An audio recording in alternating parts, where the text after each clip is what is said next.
This presentation is a discussion starter. I use it to help the students understand the diagnostic process.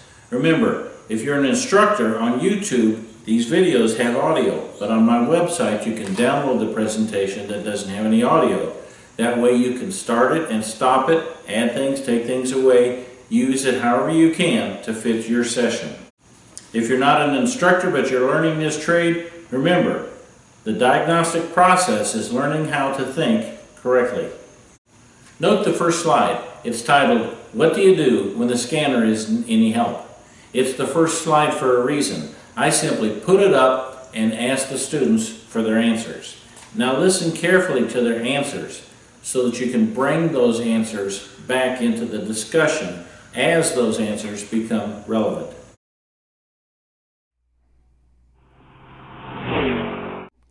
So what do you do when the scanner isn't any help?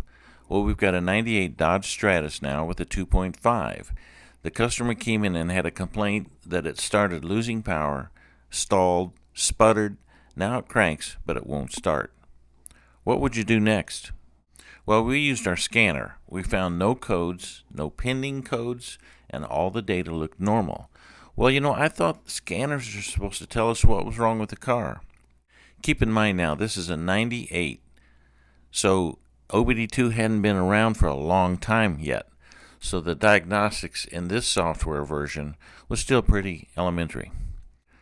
So here's what we did. We remembered that we listened and we heard the fuel pump run, so that at least tells me that the fuel pump's getting power.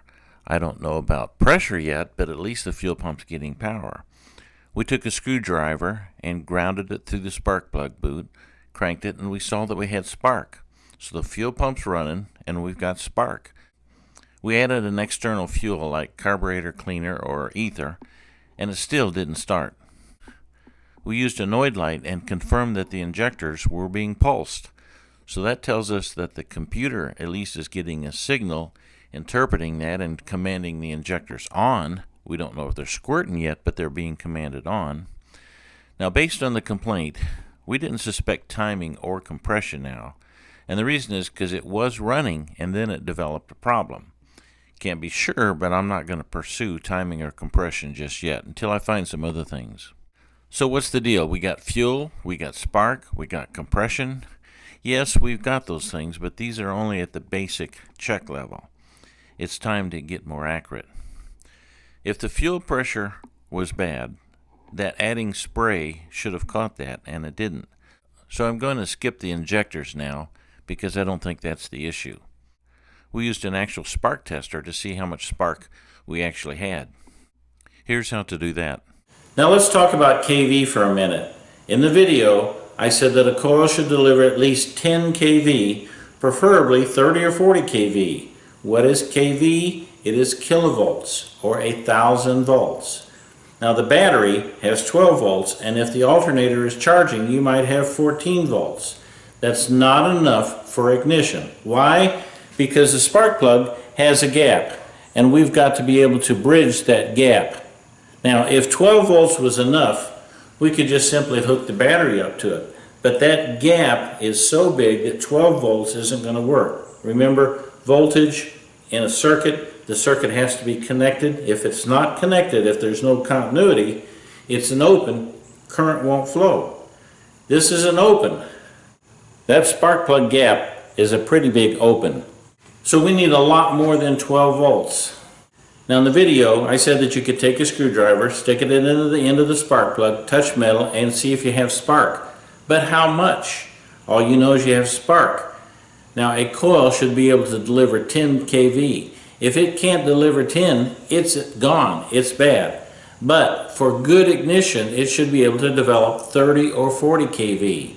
So how do we know if that spark is enough? You simply use a spark tester. It's a very simple device. It's like this, and it's adjustable.